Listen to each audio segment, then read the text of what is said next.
History, Class 10, Chapter 2, Part 1. The First World War, Khilafat and Non-Cooperation, English.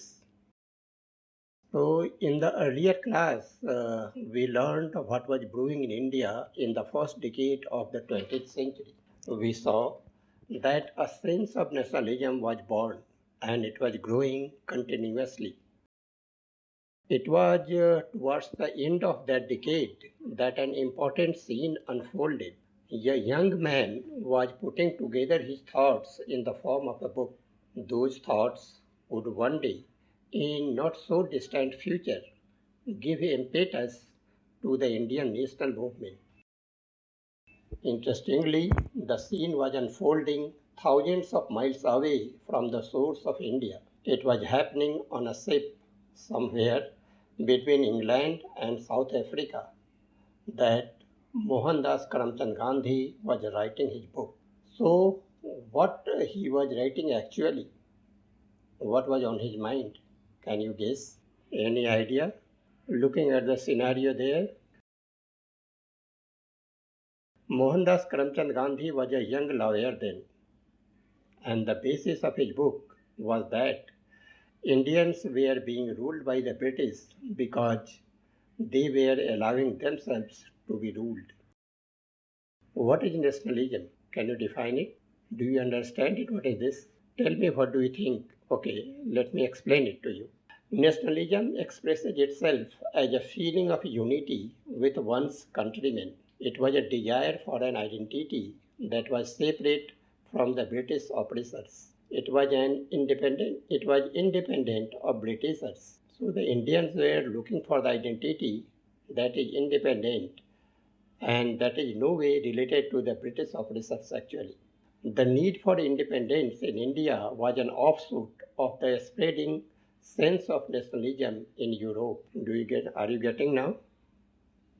So in that period, when you have read the history of Europe, how the movements happened in Europe, and there was a sense of nationalism spreading across Europe. So the same feeling came to India from there actually, and the Indians were looking for an identity for themselves. What is the first thing people do when they are not satisfied with the way they are living? They start asking questions. Who are they? Why are they being ruled by foreigners? So they want to know what defines their identity. Who are they? Why are they being ruled by someone who isn't from their country? And most importantly, they ask, can we change our situation if you don't like it? Let's not forget that India was a jewel in the crown of British Empire. Do you know, when the British ruled India, they felt that India was a jewel in the crown. First, the East India Company and then the British government stood to gain a lot from the colonial rule. Indians knew this, but while they wanted freedom from the British, the concept of freedom did not mean the same thing to everyone in India. We know Indians have a big population and they are very diverse. There are different communities and different faiths and different types of peoples are here. So they all wanted freedom. They all wanted freedom from the British. But they wanted freedom differently actually.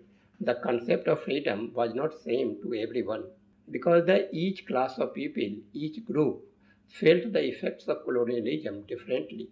So when the foreigners were ruling here, the British were ruling here, so they were very oppressive.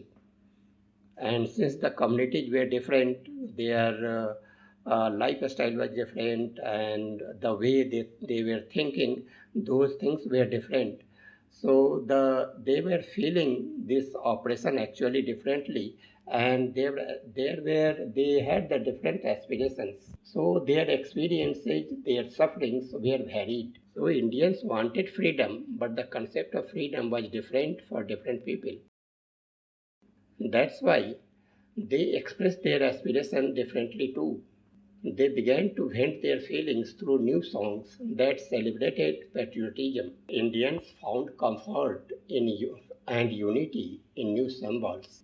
The picture of the country as a mother, as Mother India, became iconic. So some of the artists just drew a figure of to represent the nation actually.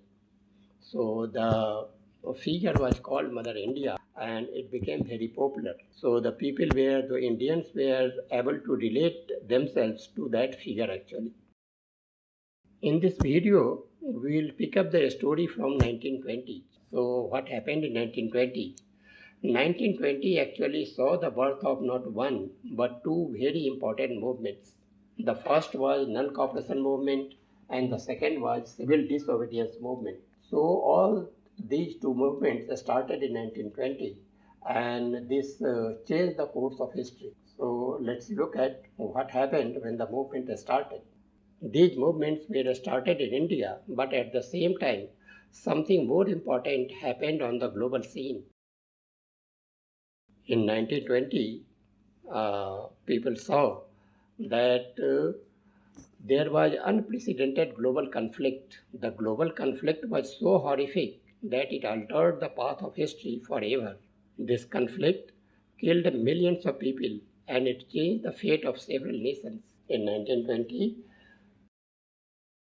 so in that time, the World War One started in Europe, but in a matter of months, it spread to the Middle East, Africa, the Pacific, and the parts of Asia. So when there were so many disturbances and movements were India, the world was also changing. So the World War One started. It started in Europe, but it spread many parts of the world. Indians could not remain unaffected by the global war because since the British were ruling India, Indians could not remain unaffected by the global war. England was involved in the World War One aggressively and they desperately needed help. So the British official made sure to exploit India's rich resources to help them win conflicts everywhere. Even those Indians who lived in villages and worked hard and lived from hand to mouth were badly affected by the attitude of the British.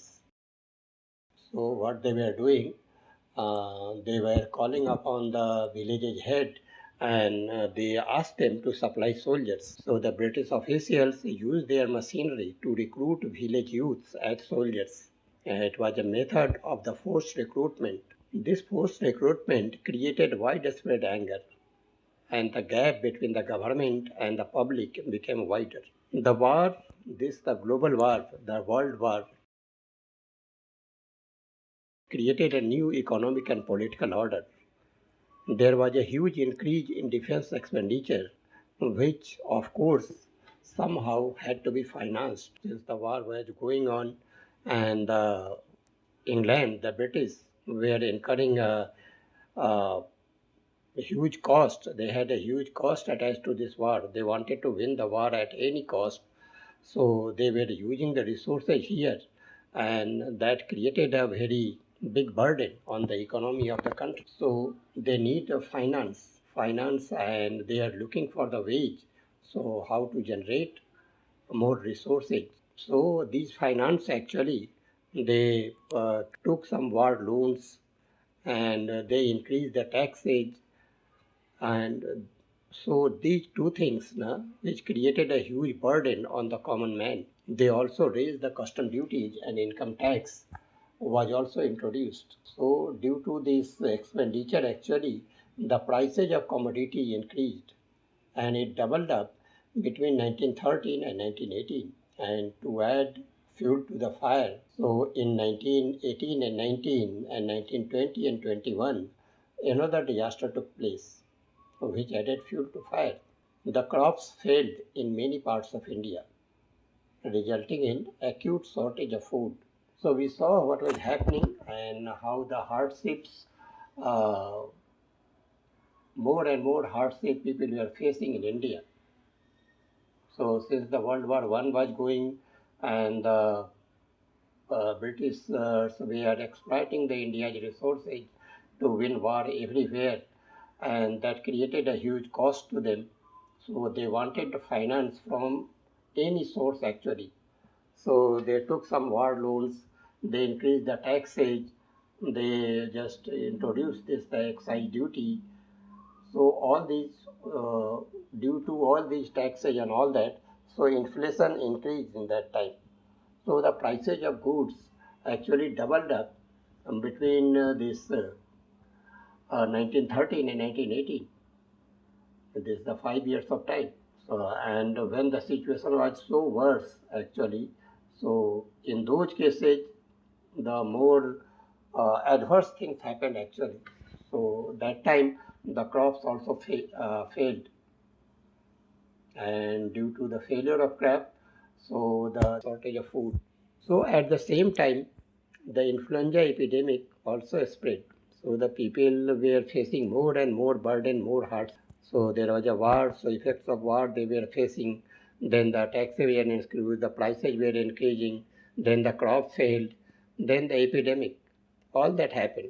So according to a census of 1921, nearly 12 to 13 million people perished in India as a result of the famines and the epidemic. Just imagine what the people were feeling at that time and what was the condition of those people. Just imagine what the people were feeling at that time and what was the condition of those people. After a few years, the World War I ended, and when the war ended, the people were expecting that now their hardships would be over. But unfortunately, that didn't happen. Indians were very angry and desperate. They sought hard to find a solution. More than ever, it became important to find a way out of the hardships and the atrocities the British had imposed on the countrymen.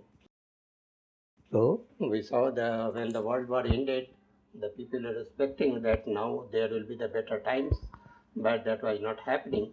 So people were desperate to find a solution.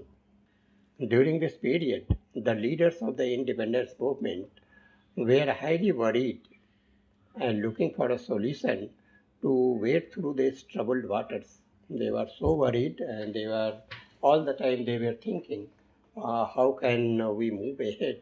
So there was one leader, uh, Gopal Krishna Gokhale. So he was a big name that time. So it was around this time that one of the Congress leaders, that Gopal Krishna Gokhale, he sent out an invitation to that young Indian lawyer, Mohandas Karamchand Gandhi. By now, the Gandhi had made a name for himself as an international activist against the racial discrimination.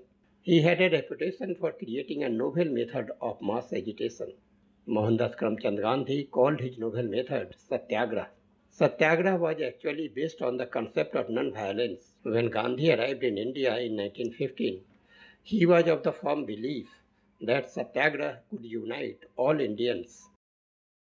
Satyagraha emphasized the power of truth and the need to search for truth. Suggested that if the cause was true and if the struggle was against injustice, then physical force was not necessary to fight the oppressor. Without seeking vengeance or being aggressive, a satyagrahi could win the battle through non-violence. This could be done by appealing to the conscience of the oppressor. Instead of being forced to accept the truth through violence, oppressor should be persuaded to see the truth. In the end, the truth was bound to triumph. It was a dharma of non-violence that could unite all Indians. Thus began the tale of massive united effort to bring the mighty British Empire to its knees and allow British officers to see the wisdom of living Indian swords.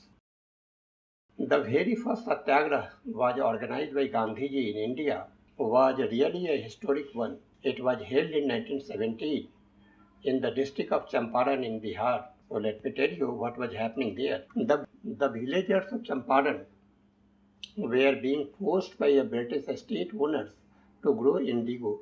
In Hindi, what you call neil, that you use to whiten the white cloth. So the Britishers actually needed this indigo for the manufacture of dye. But indigo is a cash crop that requires a lot of water, and cultivating indigo also leaves the soil infertile.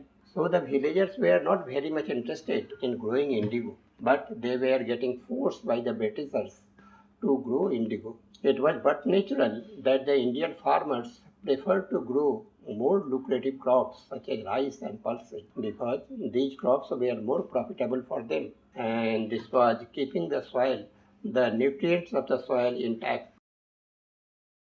But the British estate owners were insistent that the farmers dedicate a portion of their land to indigo.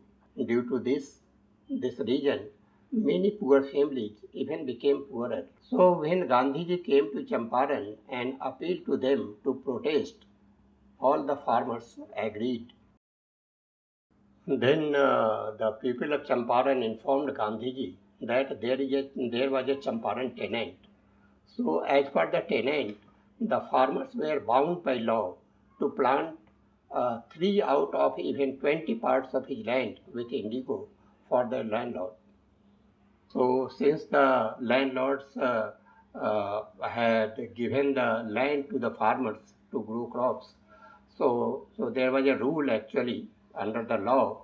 So all the farmers were forced to, this was obligation on the farmers to grow 3 parts of every 20 parts of his land. So whatever land was there, so for every 20 parts of the land, on the 3 parts of the land, the farmers had to grow indigo and this will go to the landlord. This system was called Tinkatia. So the Champaran tenant was bound by law to plant 3 out of every 20 parts of his land with indigo for his landlord.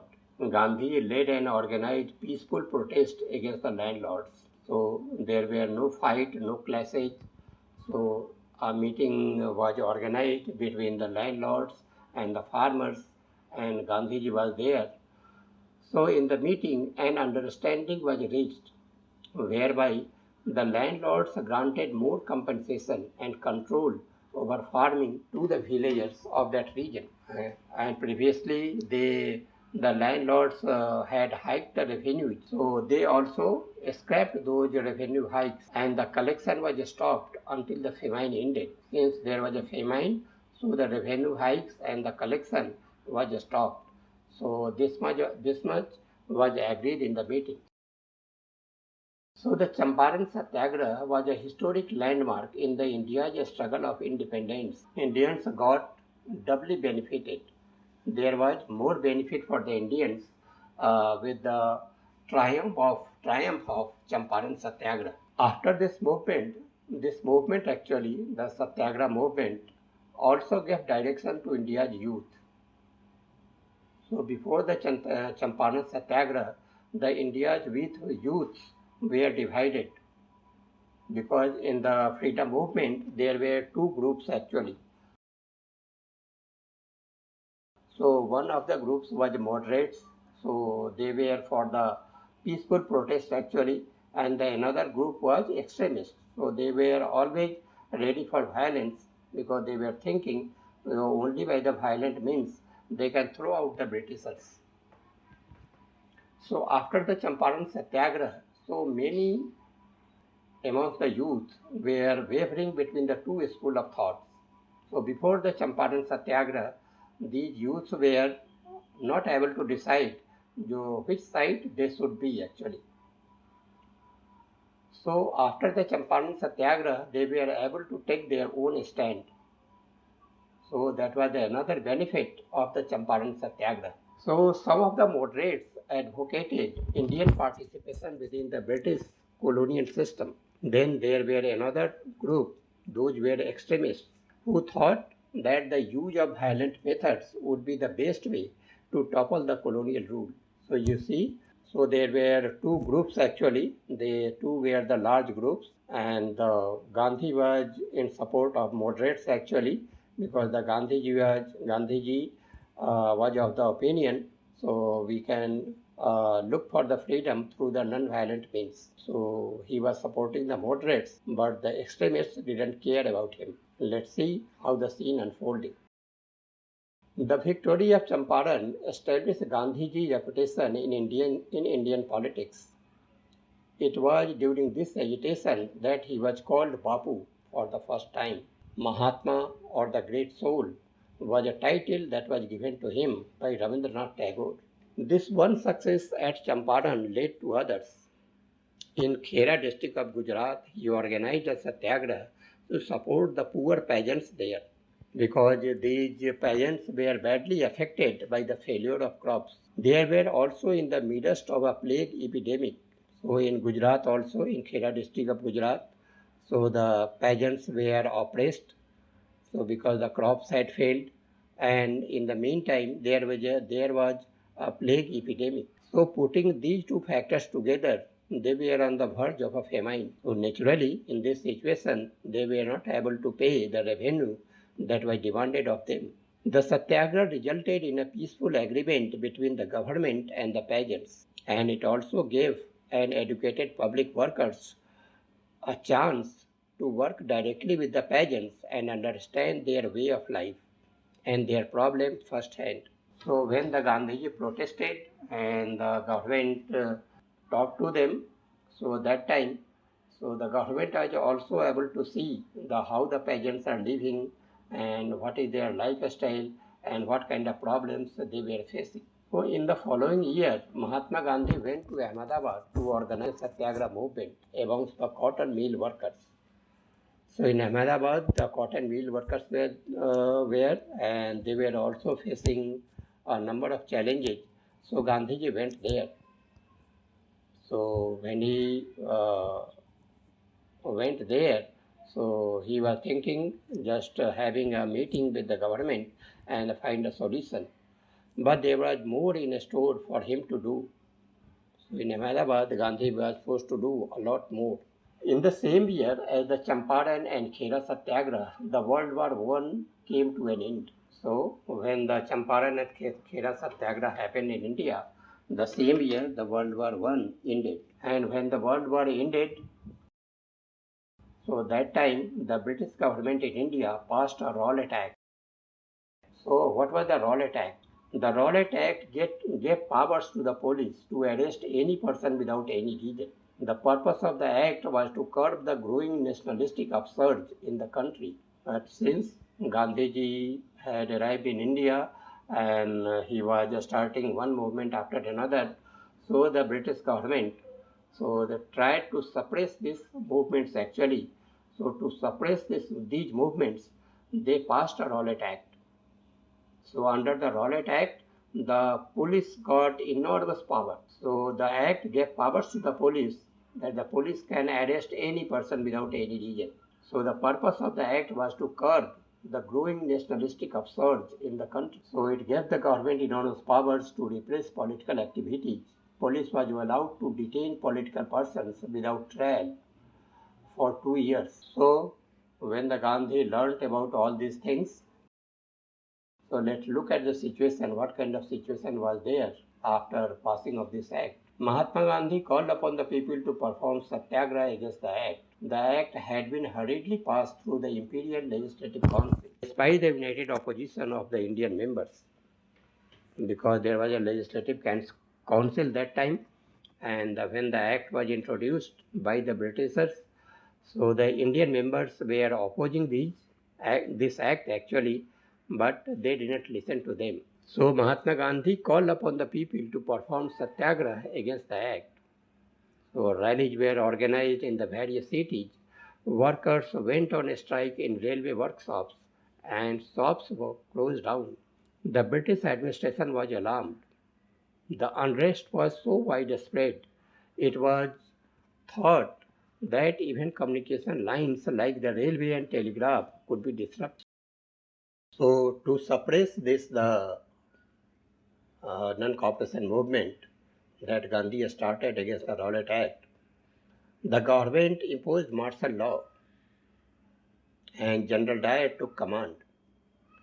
General Dyer was an officer in the Bengal Army and later in the newly constituted British Indian Army.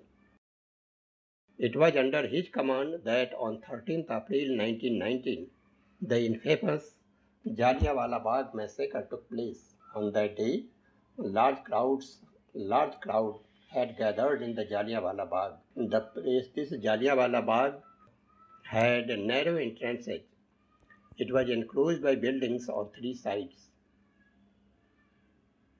So some of the crowds gathered there had come to protest against the government's new repressive measures.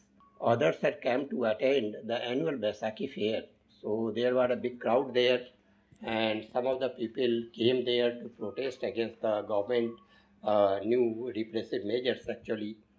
Some of them had came there to attend the annual Baisakhi fair. The atmosphere there was peaceful. There was nothing going on. Nothing violent was going on actually. Everyone was unarmed. No one was having arms.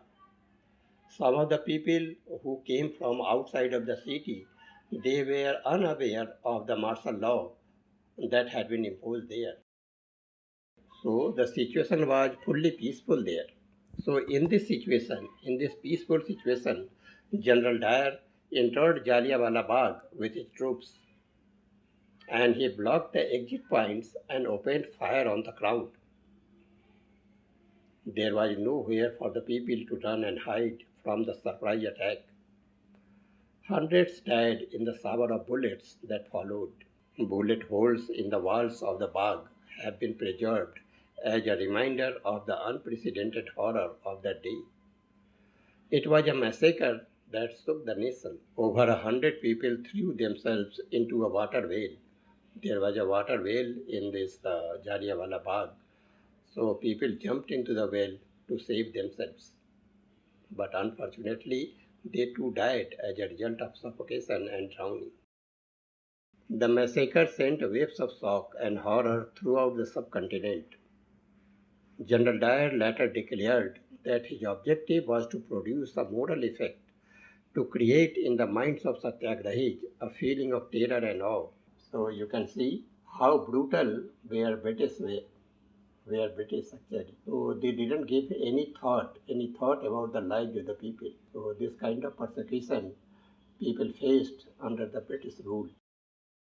The Jallianwala Bagh massacre is generally considered to be a decisive step towards the end of British rule in India. As the news of the brutal and senseless massacre of hundreds of Indians spread, masses elsewhere were filled with anger against the British. Crowds took to the streets in many northern towns. There were strikes, clashes with the police, and even attacks on the government buildings.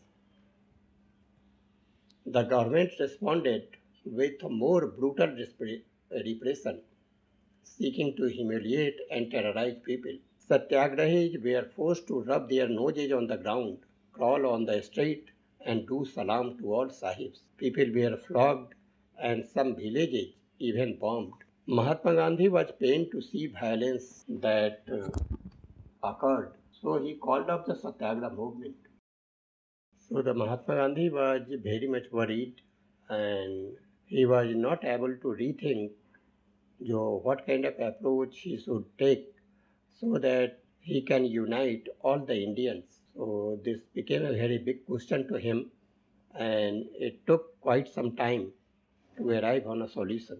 Looking to rethink his approach to uniting Indians and bringing an end to British rule. But no one was getting an idea how this can be done.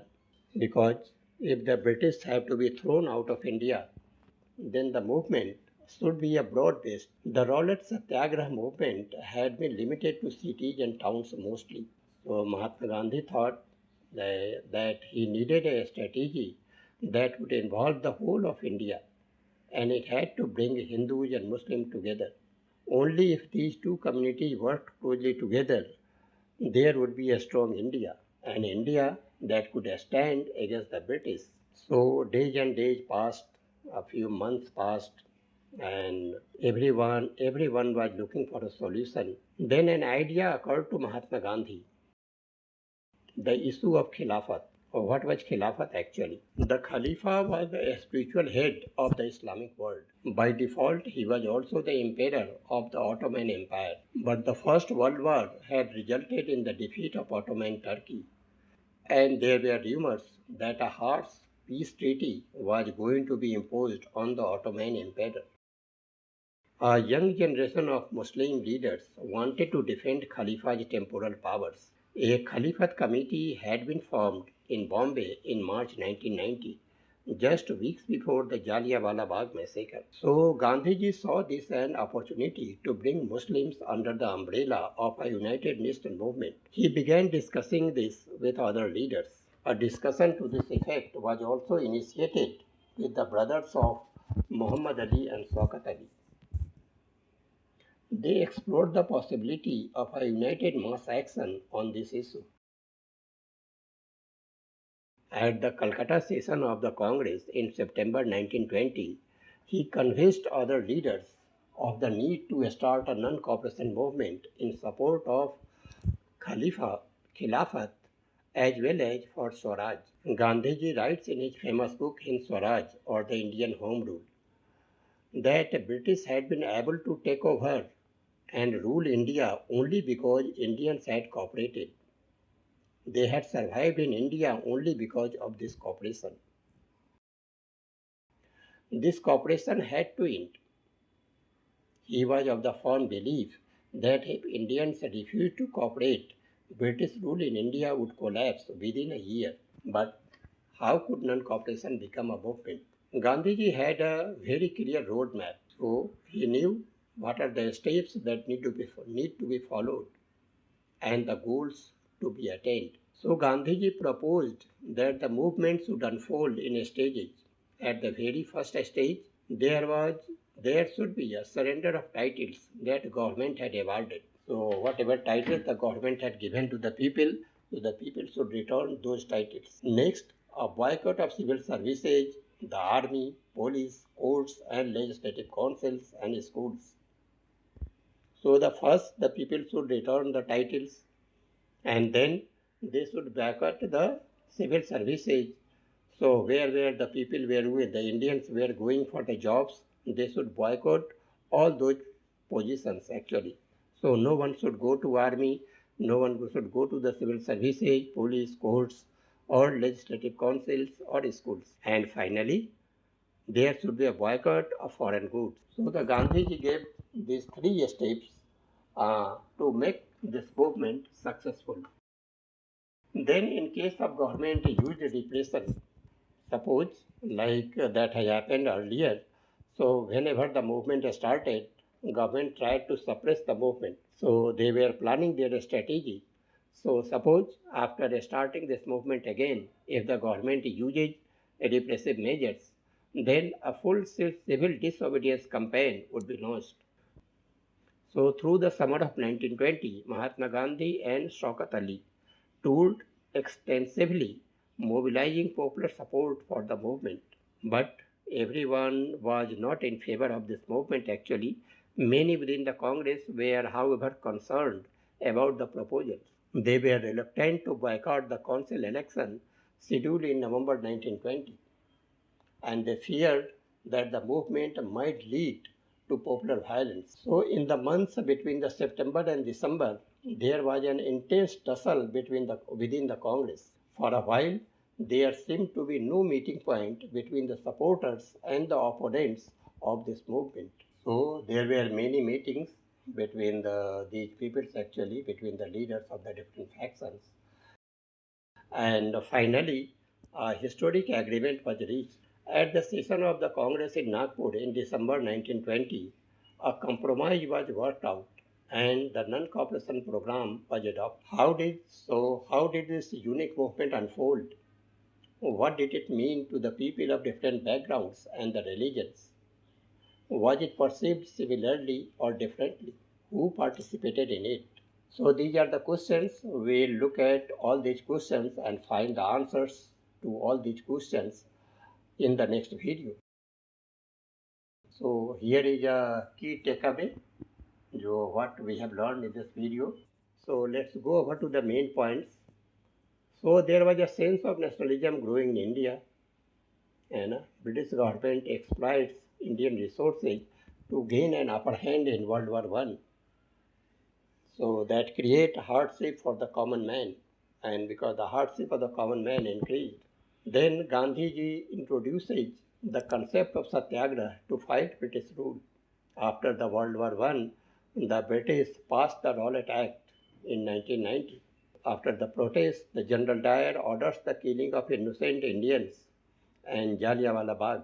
Then Gandhiji works with Muslims to start a mass action. In Nagpur, December 1920, the non-cooperation movement is adopted, and that was carried out in stages. So this was all from this video.